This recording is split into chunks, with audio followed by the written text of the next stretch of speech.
que Nova Friburgo fosse criado para instalar uma colônia de suíços, esta região fazia parte dos Sertões do Macacu. Pertencia ao município de Santo Antônio de Sá, hoje região metropolitana do Rio de Janeiro. Era ocupada por indígenas Coroado, Puri e Bugre, vindo indicado no mapa Sertão ocupado por índios bravos. Este sertão começou a ser povoado no final do século XVIII, quando foram distribuídas sesmarias, ou seja, latifúndios doados pela coroa portuguesa aos que tivessem condições financeiras de explorar pepitas de ouro nos rios e córregos da região, pagando os devidos impostos. O ouro havia sido descoberto nestes sertões por Manuel Henriques, conhecido por Mão de Luva, que explorou clandestinamente este minério até ser preso por ordem do vice-rei Dom Luís de Vasconcelos. A ocupação dos sertões pelas autoridades portuguesas deu origem ao município de Cantagalo, cuja parte mais alta,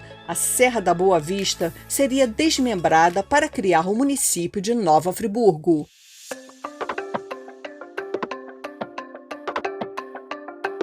No distrito agrícola de Campo do Coelho, existe a casa-sede da Fazenda Rio Grande, possivelmente um dos latifúndios doados pela coroa portuguesa para exploração de ouro. Em 1787, quando uma comitiva designada pelo vice-rei se dirigiu às minas de Cantagalo, passaram pela região que seria no futuro Nova Friburgo. O técnico em mineração analisou os rios Cônego, Bengala e Grande. Nos dois primeiros rios, na primeira bateia, achou um grão de ouro, mas nas seguintes nada encontrou. Já no Rio Grande, que atravessa o distrito de Campo do Coelho, os testes foram promissores.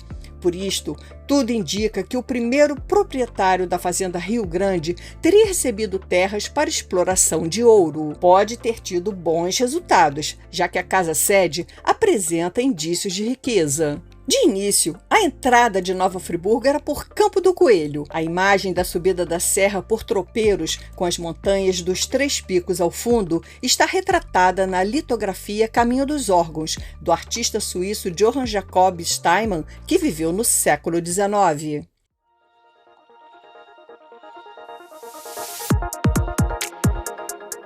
Quando foi criado o município de Nova Friburgo em 3 de janeiro de 1820, possivelmente a garimpagem na gleba da Fazenda Rio Grande não era a atividade econômica da propriedade. Assim como ocorreu em Cantagalo, o escasso ouro encontrado nos rios não justificava o investimento no garimpo. Por ser o ponto mais alto do município, os proprietários de terras desta localidade ficaram à margem da economia cafeeira. Não se planta café em áreas acima de 600 metros do nível do mar, as denominadas terras frias. Em razão disto, os fazendeiros, onde hoje é o distrito de Campo do Coelho, dedicavam-se à produção de gêneros alimentícios como batata, milho e na criação de mulas para negociar com os tropeiros. Um dos proprietários da Fazenda Rio Grande foi a família Mendes. O patriarca da família foi Antônio Mendes, que veio de Portugal para o Brasil no princípio do século XIX. Em razão de estratégias de casamentos, os Mendes se uniram à elite fazendeira das terras frias, como os Barbuda e os Veiga, ampliando seu patrimônio. O rico acervo fotográfico da família Mendes demonstra terem pertencido a uma elite fundiária de Nova Friburgo.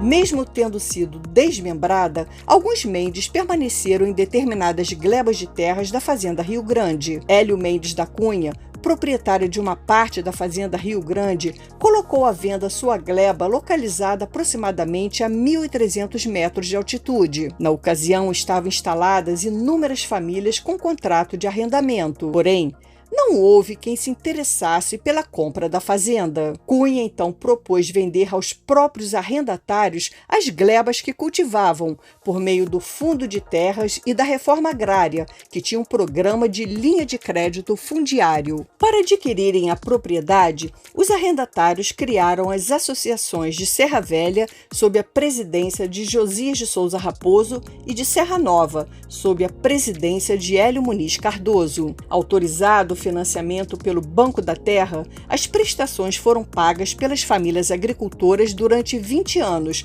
por intermédio das associações, estando devidamente quitadas. A gleba de Serra Nova possui 220 hectares e de Serra Velha 261 hectares. Os lavradores ali instalados estão inseridos na categoria de agricultura familiar. Entrevistei Adelson Raposo, secretário de Agricultura de Nova Friburgo e filho de Josias de Souza Raposo, que foi presidente da Associação de Serra Velha. Adelson dá continuidade à tradição da família de produtores rurais. Nós morávamos dentro de uma fazenda onde tinha 48 famílias e a gente tinha lá em quase 800 hectares de propriedade de um dono só. É a Fazenda Rio Grande. Fazenda Rio Grande, terceiro distrito de Nova Friburgo. Em 2002, teve o assentamento dessas famílias, onde foi feito lá uma divisão junto, foi criada a associação, aí foi criada duas associações, Serra Velha e Serra Nova. Serra Velha com 26 proprietários, Serra Nova com 22, através da Emater, através da Secretaria de Agricultura, através da associação, através também do Banco do Brasil, né, que foi o Banco da Terra na época que custeou todo aquele... O Banco Rural? Isso. Custeou todo aquele empreendimento para os proprietários de lá. Mas com isso foi criada uma associação. Então, a associação ela possuía uma escritura onde todos os beneficiários estão dentro dela. Né? E foi aí um prazo de 20 anos para poder pagar. Isso iniciou em 2002. A gente teve 4 anos de carência para começar a pagar o primeiro título, mas aonde eu te confesso que a gente passou muitas dificuldades logo no começo da caminhada. Por isso que o poder público, junto com o meio privado, eu vejo muito resultado. A Emater, junto com a Secretaria de Agricultura, junto com o município, junto com as associações, acompanharam todo esse processo. Logo pensou em criar projetos. Projetos para quê? Para amparar esses produtores rurais. Tipo PA, né, que é um programa de alimentação que vai para a instituição carente, onde o governo compra da agricultura familiar, compra dos produtores e doa esse produto para instituições que necessitam. Né? Além de ajudar o produtor rural, ajuda muito lá na ponta. Isso iniciou em 2007 para 2008. Isso ajudou, deu fôlego para vocês, né? Deu fôlego, porque era como se fosse uma bolsa, né? Entendi. Uma bolsa oferecida para garantir aquele título. E com isso foi abrindo portas. E a Emater entrou assim na assistência técnica, seria isso? Assistência técnica, amparo, aconselhamento, né? Aconselhando. Visitando as propriedades, a gente era muito monitorado o tempo todo por eles, educando, meio que uma escola, né? Então, tudo isso daí eu vivenciei, junto com meu pai, que foi fundador da Associação Serra Velha, lá em 2002. É uma pessoa que nunca estudou numa sala de aula, mas tinha uma sabedoria gigantesca. O PENAI é um programa onde o governo federal envia esse recurso para o município e o município obriga, meio que obriga, né, os municípios a comprar da agricultura familiar 30% da sua produção. Então, as associações, através da Emater, Secretaria, que tem lá seus documentos e tem a DAP jurídica e pode comercializar o seu produto para os municípios.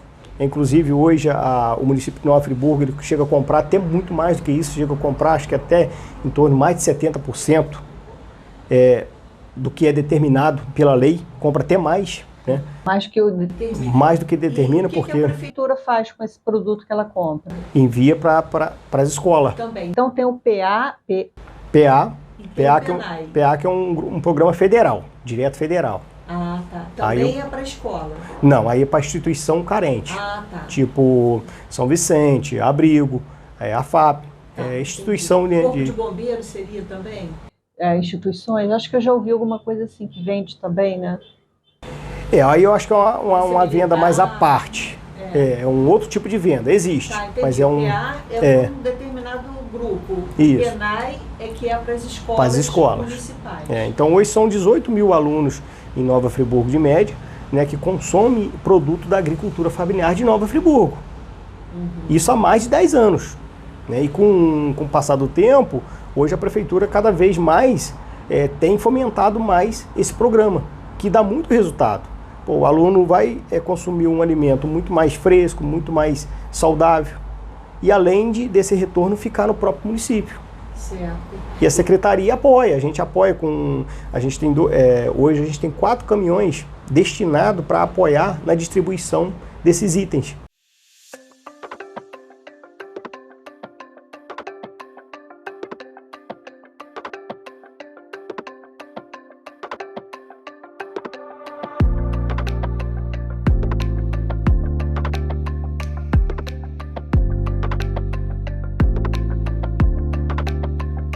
Bom, pessoal, continuando a nossa matéria, né, da agricultura familiar, tá aqui os nossos produtores, as produtoras, né, a jovem rural, né, que a gente sente muito orgulho que eles permaneçam no campo, né, a nossa bandeira, o nosso incentivo são para eles que são mais jovens, né, tem o nosso Valdeni aqui, que sempre produtor rural, mantendo, né, suas atividades sempre no campo, por mais que é um empresário forte na nossa cidade hoje, mas sente muito orgulho em estar junto conosco aqui, sempre trabalhando em prol da comunidade.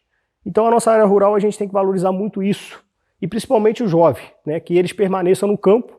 Está aqui um caminhão da Secretaria de Agricultura que foi cedido para a associação para apoiar na distribuição de merenda escolar. Então a gente teve a ideia de personalizar esse caminhão com foto real da região, né, onde esse caminhão vai estar passando, vai ser uma propaganda o tempo todo de Nova Friburgo, que a gente tem de belo, além da produção agrícola, o nosso visual, os nossos monumentos, os 3 picos, e levar essa imagem a outros municípios, para a gente é gratificante. O ano passado eu pude até ir acompanhar esse caminhão numa chegada em Casimiro de Abreu, onde as pessoas, né, passam de fato conhecer mais a nossa região. E é uma coisa real que está aqui, onde pode aparecer várias áreas de produção agrícola nessa foto estampada. E é uma coisa que a gente tem que fomentar isso daí, porque Friburgo tem muito conteúdo, tem muita coisa boa e a gente tem que divulgar sempre. A nossa agricultura tem que cada dia poder fortalecer mais, colocar mais um tijolinho na obra da agricultura. E a gente vai seguindo firme e avançando.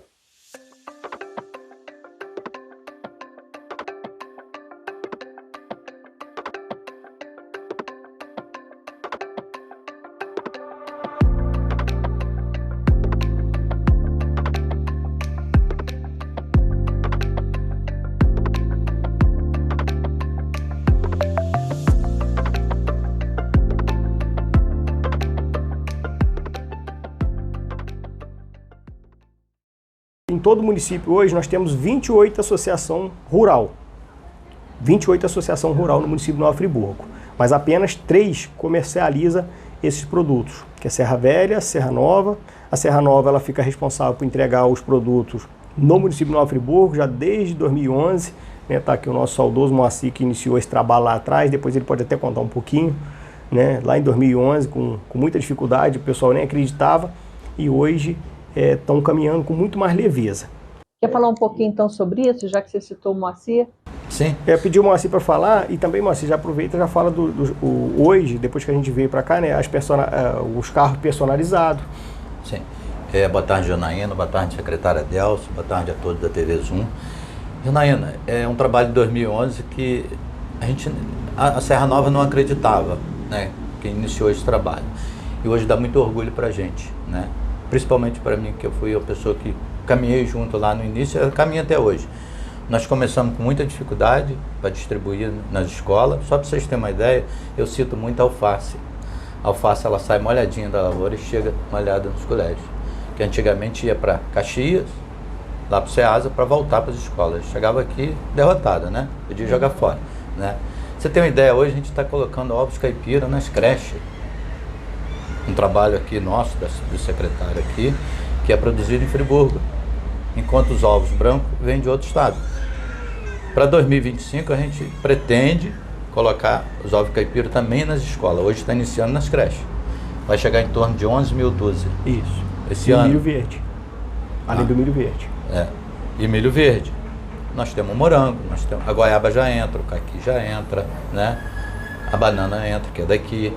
Enfim, a gente tem um trabalho... Isso é diário? Isso é uma coisa Semanal.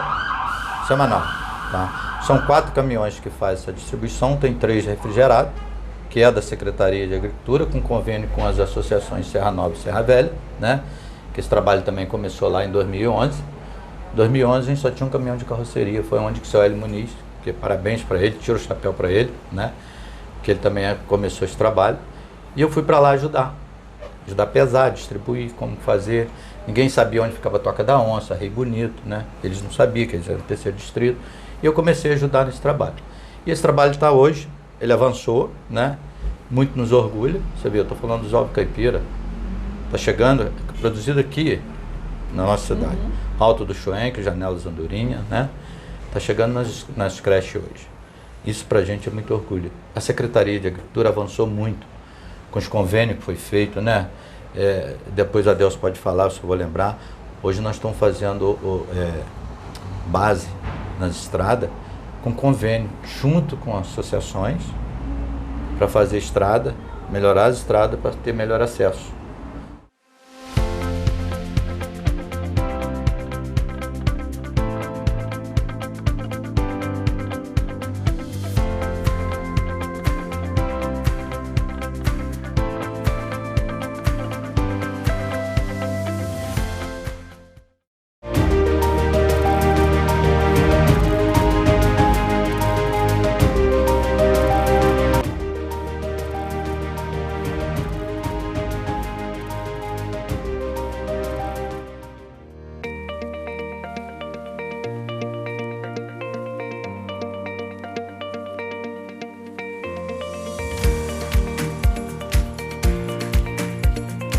Nova Friburgo possui 8 distritos, sendo 6 agrícolas. Campo do Coelho é o que possui o maior número de propriedades rurais e responde pela maior parte da produção agrícola do município. As propriedades agrícolas de Campo do Coelho têm em média entre 2 e 4 hectares, e os agricultores familiares cultivam inúmeros itens entre hortaliças e legumes, sendo também grandes produtores de morango. Este distrito é o maior produtor de couve-flor da América Latina. Campo do Coelho possui as localidades de Rio Grande, Três Picos, Patrocínio, Salinas, Baixada de Salinas, Barracão dos Mendes, Floresta Mendes, Conquista, São Lourenço, Centenário, Córrego Dantas, Santa Cruz, Cardinó, Florândia da Serra, Santana, Rotes, Três Cachoeiras, Pilões e Campestre. Muitas destas localidades são originárias de fazendas históricas, a exemplo da Fazenda São Lourenço, do Barão de Nova Friburgo, e a Fazenda Córrego Danta, reservada ao rei Dom João VI, quando criou o município de Nova Friburgo.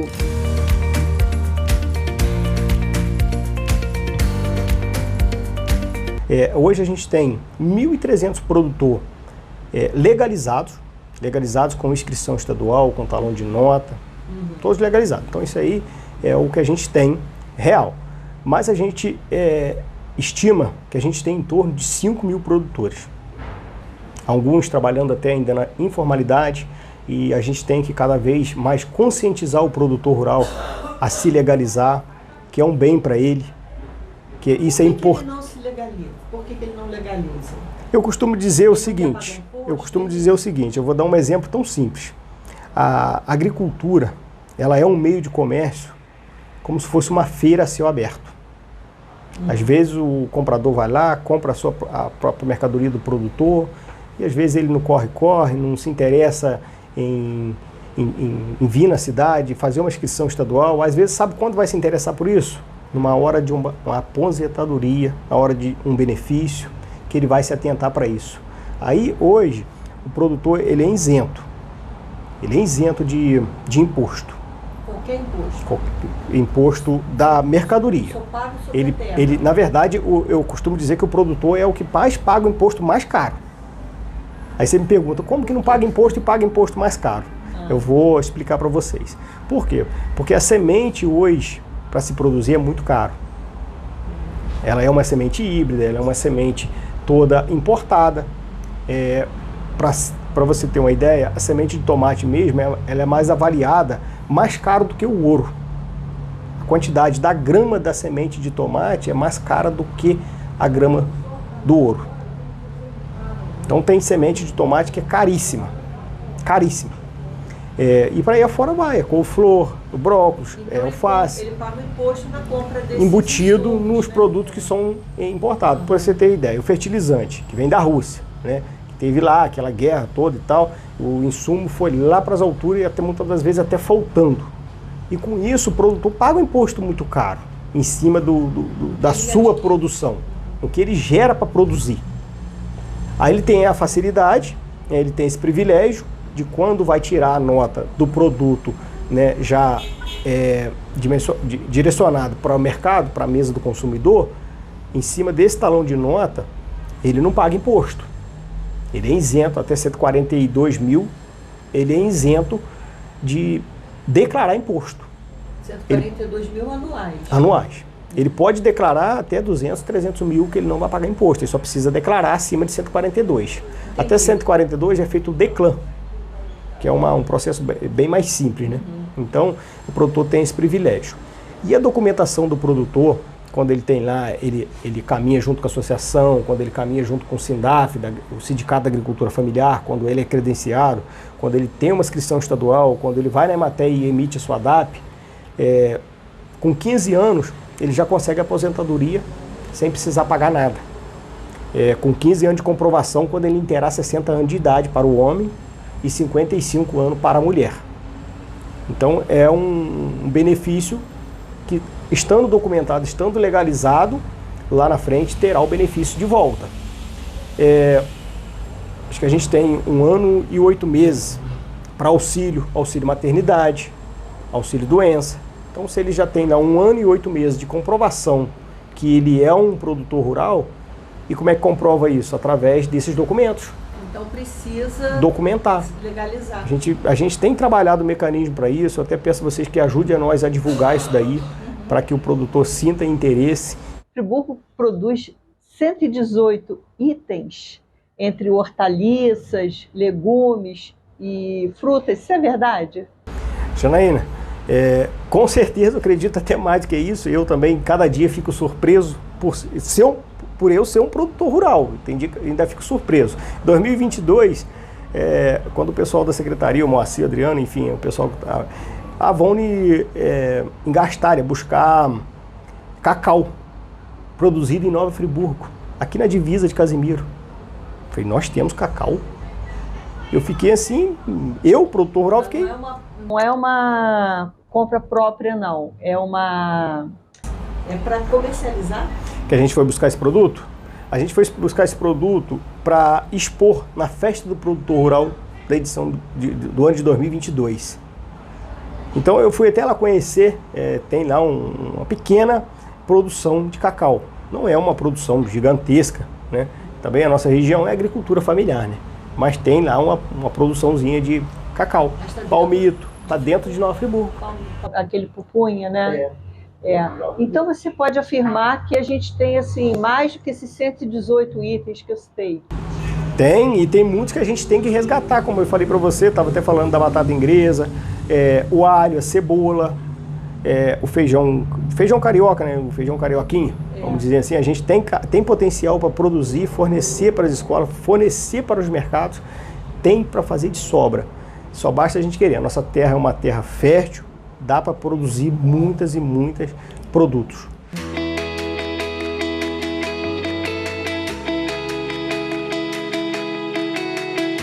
Depois de Campo do Coelho, o maior produtor agrícola é o distrito de Rio Grandina, na localidade de Janela das Andorinhas. Mais conhecido pela sua produção de caqui, alguns agricultores vêm investindo em frutas exóticas, como a pitaia.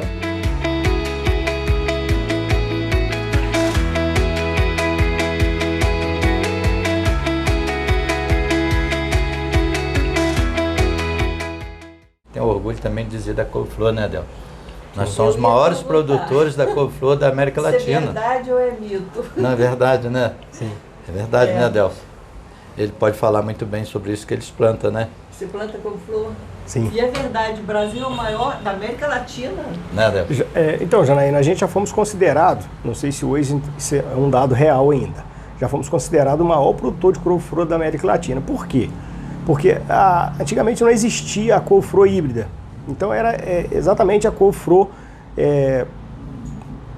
da estação mesmo, no período de inverno. E eu me lembro que eu, idade de 10, 12 anos, eu já ia com meu pai para o Ceasa do Rio de Janeiro comercializar couve-flor.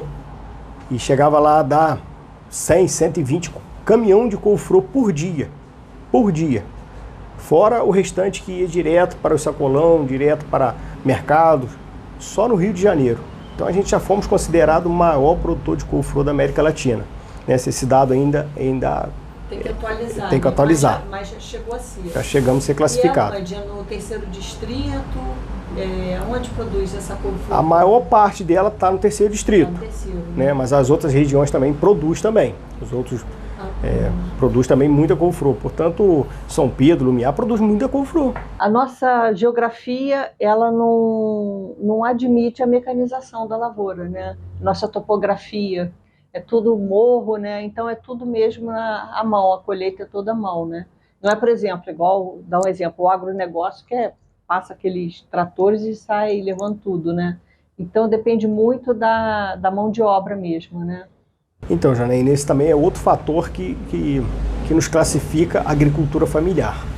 Né? E os nossos produtos, eles são reconhecidos. Por quê?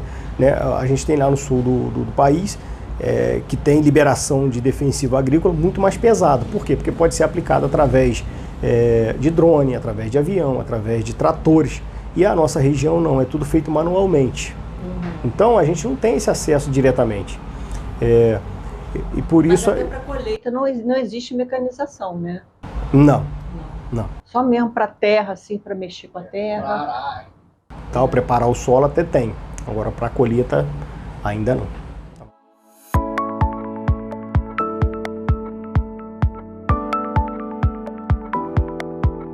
Na agricultura familiar, por ocasião da colheita, se contrata mão de obra temporária. São poucas as várzeas na topografia de Nova Friburgo e, por isto, muitas plantações são nos morros, como esta de Giló, na Janela das Andorinhas. Entrevistei Ney Araújo, produtor rural, que trabalhou muitos anos na gleba, onde está a casa-sede da Fazenda Rio Grande. Ney, em que ano você veio trabalhar aqui na Fazenda Rio Grande? Fevereiro de 1983. 83. Isso. Você era o quê? Administrador da fazenda? Não, eu sou técnico em agropecuária, minha formação, né? Uhum. Pois é, mas aí... E vim para gerenciar uma granja de suínos, que estava começando aqui na Rio Grande Agropastoril. Qual era a dimensão dessa fazenda quando você veio trabalhar aqui? Essa fazenda tinha 312 hectares.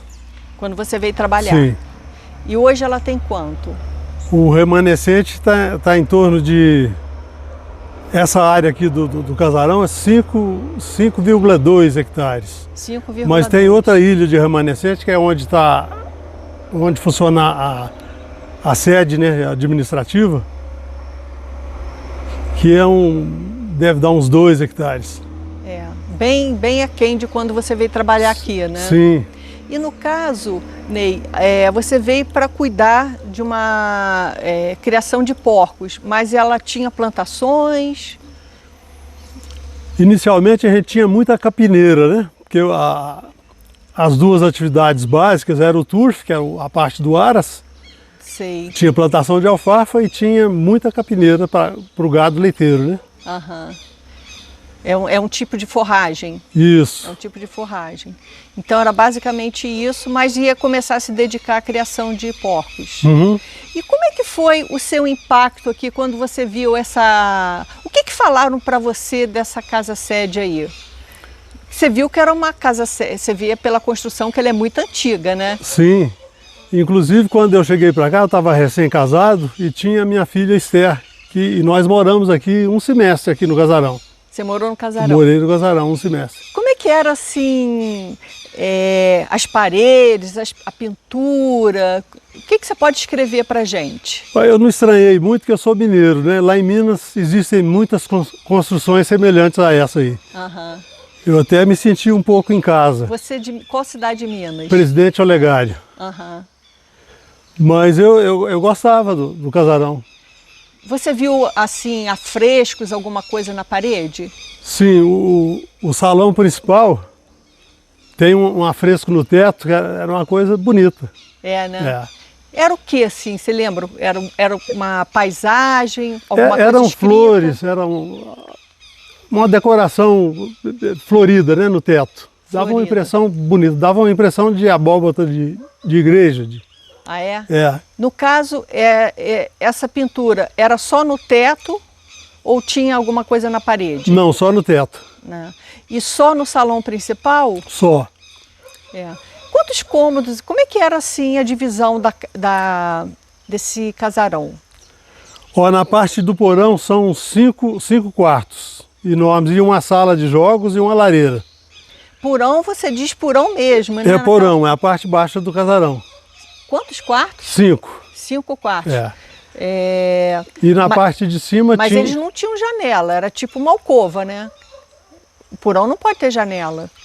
Eles tinham janela? Tem janela. Tinha? Tem janela. Ah, tá.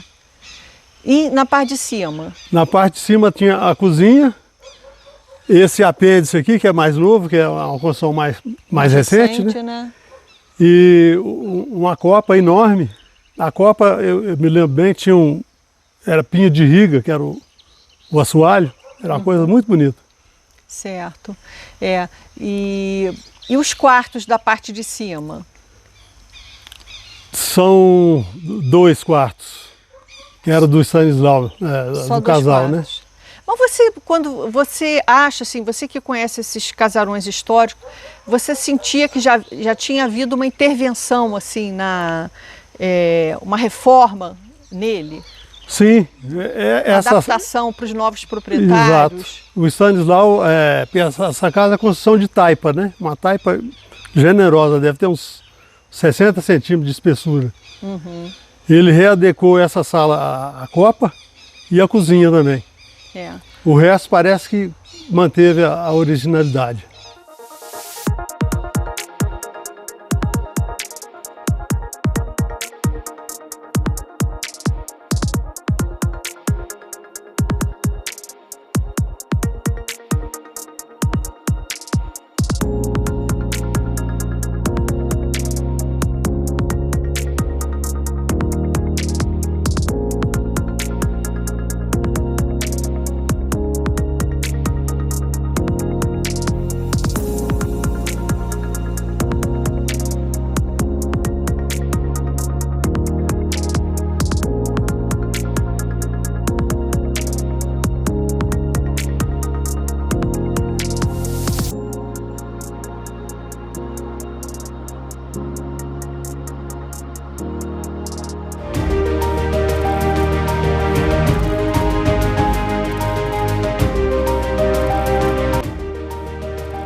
Em Serra Velha, Adelson Raposo traz a memória do tempo em que seu avô e seu pai eram arrendatários na fazenda Rio Grande. Bom, pessoal, aqui é uma casa que era dos meus avós, foi construído pelo seu João Cunha na época, lá nos anos 80, né, e vou falar um pouquinho daquelas iniciais.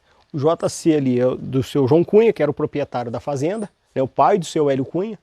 O NR era o Nilton Ribeiro, que foi aqui o pedreiro da época, que construiu aqui mais de 50 casas, modelo dessa daqui, com 3 quartos, sala, cozinha e banheiro. Na época, o banheiro ainda era por lá de fora da casa, lá nos anos 80. E o FR ali era o meu avô, por parte de pai, Floripe Raposo. Então, essa casa foi construída para meus avós, na época, lá nos anos 80, quando moravam numa casinha de barro, lá do outro lado, vieram para cá morar nessa casa aqui, que quando vieram para aqui, segundo eles, né, eles puderam falar comigo muitas vezes, que era a mesma coisa que vir morar numa mansão, uma casa feita de tijolo, de cimento, né? Então, quem vivia numa casa de barro, de chão batido, vir morar numa casa dessa aqui com vermelhão no chão, né, que na época usava muito isso, o cimento queimado, né? Então era a mesma coisa que vir morar numa mansão. Então, a gente preserva essa casinha até hoje e a gente segue junto nisso aí.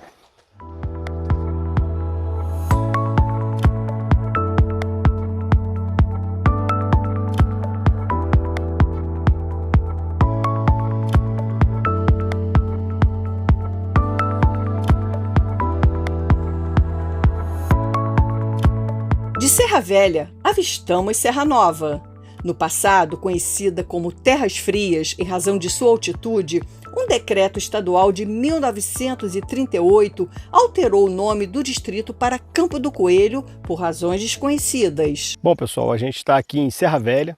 Aqui a gente tem uma vista panorâmica aqui atrás de mim, onde a gente pode avistar aqui toda a comunidade Serra Velha, né? Mais de 30 propriedades que a gente está vendo aqui. A gente pode ver que nenhuma delas tem cerca de divisa. Parece que é uma comunidade só, igual foi feito lá em 2002, quando criou-se o assentamento, né? Várias famílias de lá para cá aumentaram, a nossa comunidade cresceu muito e hoje, né, a gente está nesse ponto aqui gravando, falando sobre a história de Serra Velha e também de Serra Nova, que está do outro lado, né, para a gente é gratificante. Então aqui, ó, Janaína, a gente, família da minha família na época, vieram de São Fidélis e vieram morar em Conquista. E logo em seguida teve a oportunidade de vir para a Fazenda Rio Grande. Acredito que nos anos aí de 70 para 80. E com isso, né, eu já falei sobre isso, não existia agricultura familiar.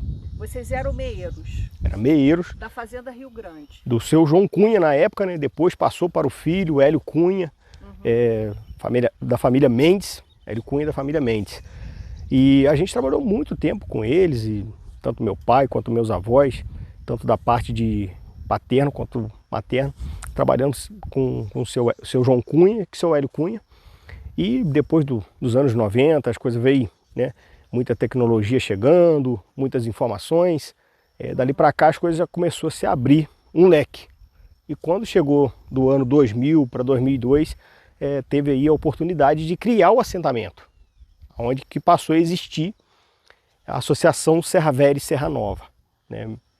O meu pai foi fundador principal da Associação Serra Velha, junto com os demais, né, junto com toda a diretoria da associação e junto com todo o grupo de produtores rurais, de famílias, que começaram a ter uma propriedade, a ter uma responsabilidade, né, e daí foi crescendo a história de Fazenda Rio Grande, mudando Serra Velha e Serra Nova. E a gente trabalha junto até hoje, né? Você pode indicar, nós estamos em Serra Velha. Aqui estamos em Serra Velha. Onde fica Serra Nova? Você pode apontar? A Serra Nova fica do outro lado, né, na vertente aqui. Do outro lado daquele morro, né? Isso. Certo. Aqui dá até para a gente pegar um pouquinho, né, do alto da Serra Nova.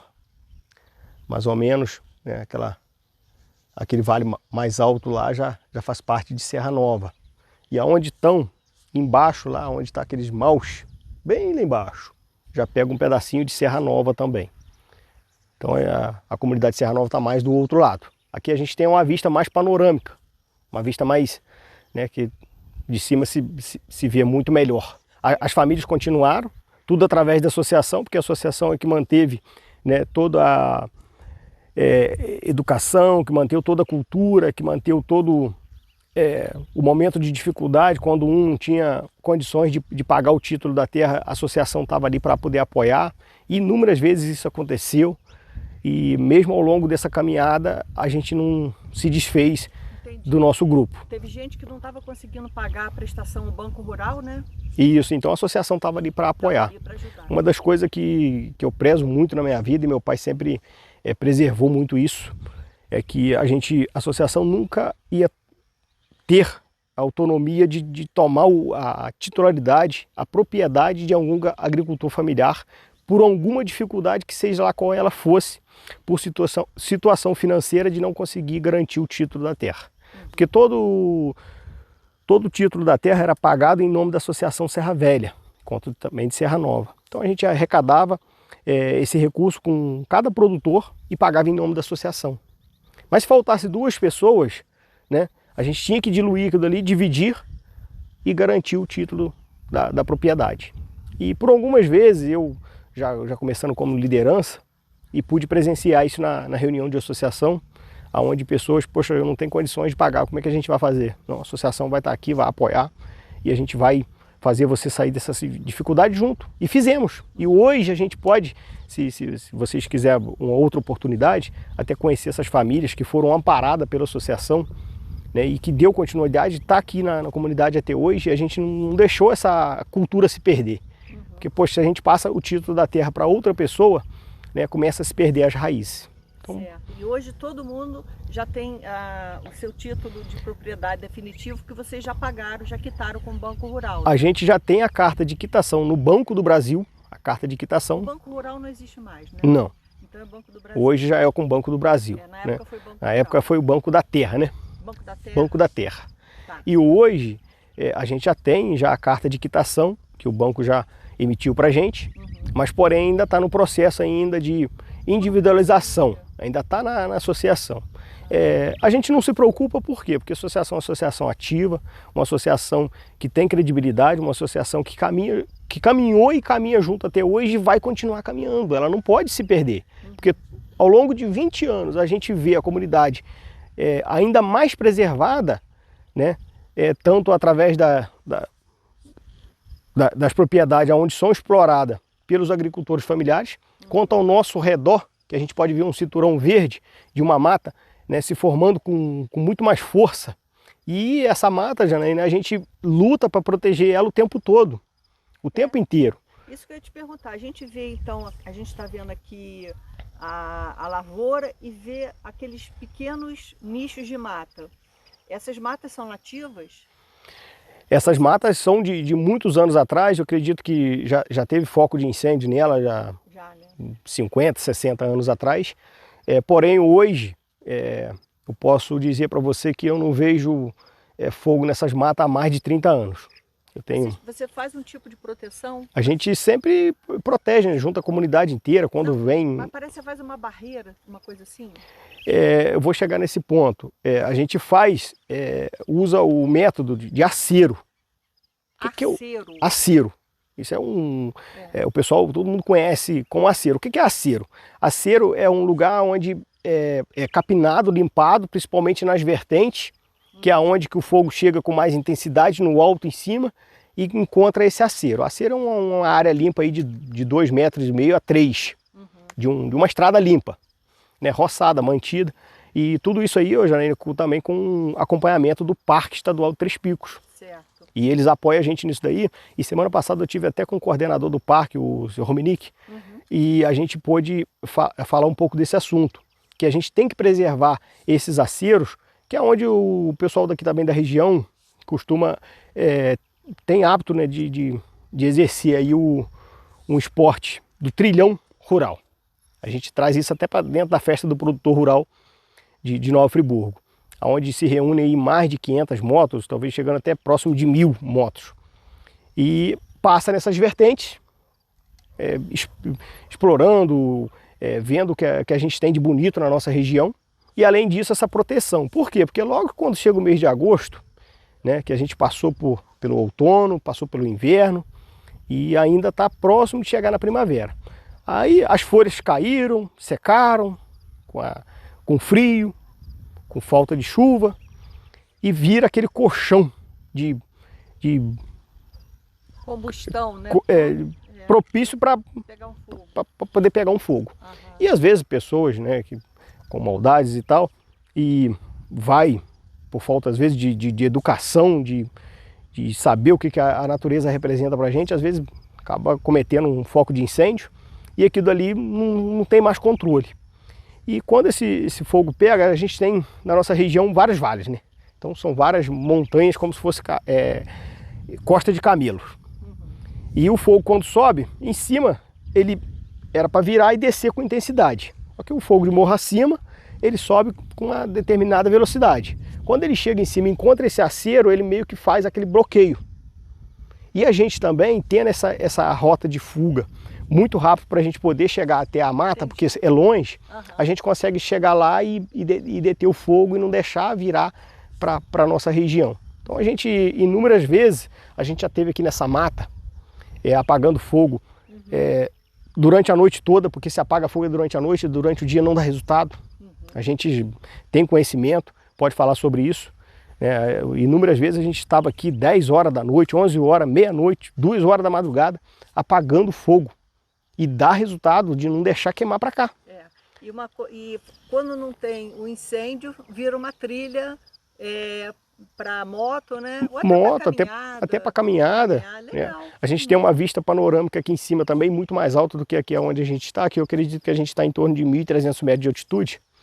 E aqui em cima chega a dar 1.650. Então dá mais 350 no pico mais alto. Hoje está muito nublado, a gente não consegue ver ele, também não consegue ver os 3 picos também, porque devido à chuva e nublado, o tempo tá tapado. Mas a gente tem uma vista aqui em cima que a gente consegue ter uma visão dos 3 picos de frente com a gente, Caledônia, e o Rio de Janeiro mais ao fundo. Então durante a noite não dá pra gente saber o lugar que é, mas dá para entender que é na Baixada do Rio de Janeiro, em algum lugar ali e tal. E muito bacana, muito bonito da gente poder presenciar tudo isso. Então a gente sempre está nessa luta aí, defendendo a nossa agricultura. A gente tem muita potência, a gente tem que preservar os nossos jovens aqui no campo, porque aqui tem um trabalho digno. Às vezes o trabalho é um pouco árduo, mas também tem lá suas tranquilidades. A gente trabalha em harmonia com a natureza. A gente pode ouvir os pássaros cantando, né? Então, o quanto que o produtor rural é importante nessa cadeia alimentar.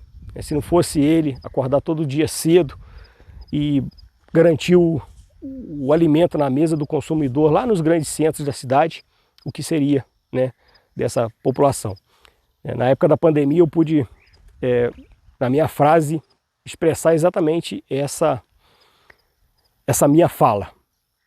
Nós, produtores rurais, que teremos que ficar em lockdown, se fazer distanciamento social, o que será do povo da cidade? Que precisa que o alimento chegue lá nos apartamentos, que a água também chegue. O que será desse povo? Não pode parar, né? A gente tem que ter pessoas que dão continuidade, que fazem aquela corrente, que acredita. Eu, no período de pandemia, eu não sequer parei um dia, graças a Deus. A gente conseguiu fazer inúmeros trabalhos, garantir que o alimento chegasse até a mesa do consumidor. Claro, isso com muita responsabilidade, a gente garantindo aí, né, e seguindo, né, as normas que foram estabelecidas pelo Ministério da Saúde na época. E é claro que a gente tem que estar sempre se educando todos os dias na nossa vida.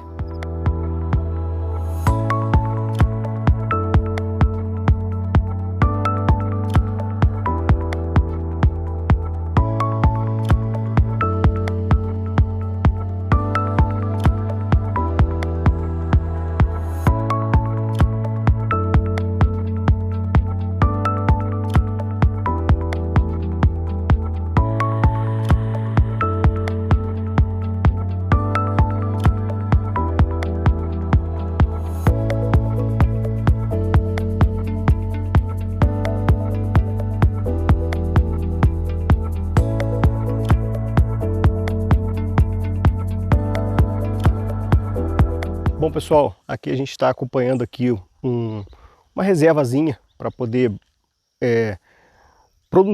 produção de água, né? Eu costumo dizer que nós, produtores rurais, além de produzir alimento, a gente ainda é produtor de água. Por que produtor de água? Porque a gente preserva as nossas matas, a gente preserva os nossos açudes, as nascentes, para que ela possa produzir água. Então aqui, há mais de 15 anos atrás, não existia essa vegetação. Aqui foi plantado aqui bananeira, foi plantado aqui diversos pés de frutas, para que os pássaros possam vir e trazer as sementes de outros lugares, né, e formar essa vegetação. E além disso, a gente hoje já pode ver a produção de água. Eu não sei se vai dar para pegar aqui, mas a gente já pode estar vendo que hoje a gente já tem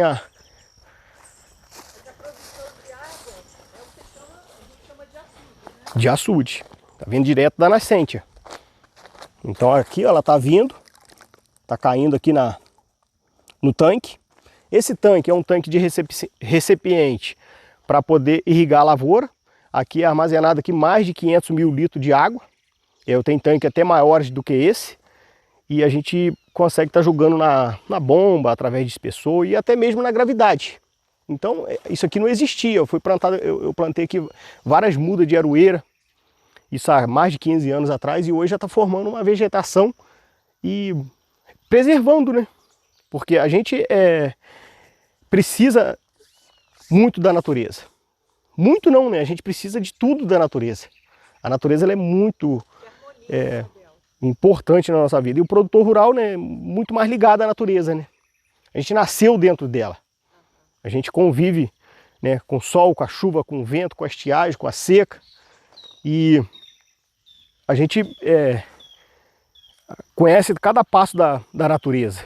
Às vezes, quando a gente passa um momento de escassez de água, a gente já sabe que aquilo ali, né, é uma coisa natural. Mas a gente também tem que criar ferramentas de proteção para que tenhamos qualidade de vida, né? E essa água, quando sobra, né, ela desce por aqui, ó, e vai beneficiar outras propriedades e até chegar no rio principal. Então a gente tem que preservar muito a nossa natureza. Adelso, o que você tem de árvore nativa aqui? Nesse espaço que a gente está aqui. Eu comprei mais de 20 variedades de mudas, mas porém, Janaína, ela não tem algumas mudas de regiões muito quentes que não se adaptam com a nossa região muito fria.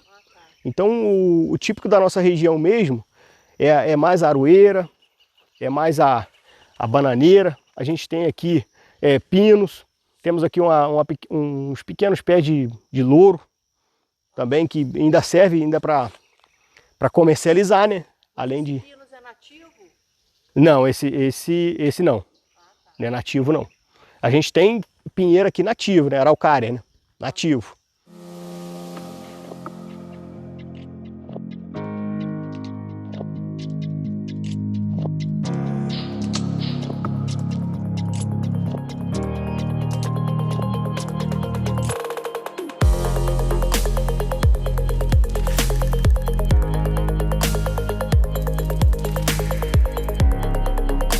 Bom, pessoal, aqui a gente está com a cenoura aqui, né, na nossa região, cenoura que já foi muito plantada e tinha grandes produções de cenoura na nossa região de Nova Friburgo. Hoje esse mercado caiu devido à competitividade de outros mercados de outros estados, né, que tem a qualidade de beleza melhor do que a nossa. Mas a gente tem uma qualidade do nosso produto, que é da agricultura familiar.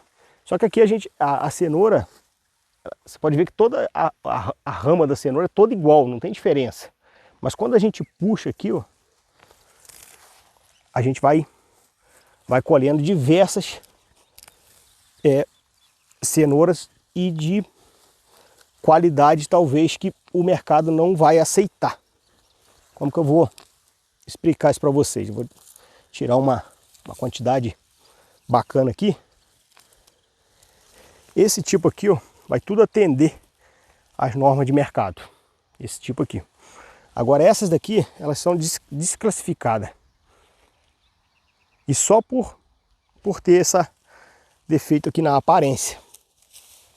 Mas se a gente pegar um produto desse aqui e for consumir ele vai ter a mesma qualidade de outra que está com a sua beleza. A gente pode identificar aqui, ó. Então por isso que nós produtores de Nova Friburgo, do estado do Rio de Janeiro, perdeu grande espaço nesse mercado, onde a qualidade visual passou a ser maior do que a qualidade do próprio alimento. Então, por isso a agricultura familiar tem que se manter e a gente valorizar. Porque esse produto aqui, ó, por mais que ele tenha uma deficiência, coisa do tipo, mas o valor dele em nutrição é o mesmo. Ele só tem essas pegadazinhas aqui. Isso aqui, sabe o que é isso, gente? Isso aqui é nematóide. Nematóide, que está no solo, que a gente só consegue enxergar através de microscópio. Isso aqui, o nematóide foi e deu uma picadinha nele quando ele era uma semente, uma raiz fininha. Então ele criou esse galhozinho aqui, ó, criou essa deficiência. A dona de casa não aceita isso. Não aceita. Via na banca. Mas se a gente tem nematóide, é porque a gente não tem agrotóxico altamente tóxico para poder eliminar o nematóide. Se tem nematóide no solo, é sinal que o nosso solo está mais ecológico. Se a gente tem alguma coisa que vai interferir nessas qualidades aqui, eu a garanto com toda certeza, sem sombra de dúvidas, que a gente tem um solo muito mais ecológico. Mesmo falando da nossa agricultura convencional, a gente tem as nossas propriedades em Nova Friburgo, região serrana, de um modo geral, os nossos produtos muito mais ecológicos. Vou dizer orgânico, que aí teria que ter outra classificação, né? Mas muito mais ecológico, sem sombra de dúvida.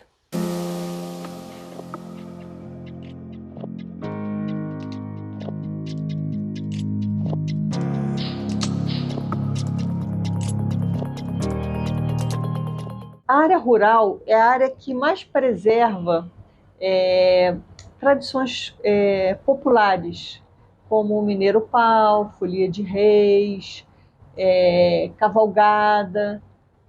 Você pode falar um pouquinho sobre isso? Sim, com muito orgulho.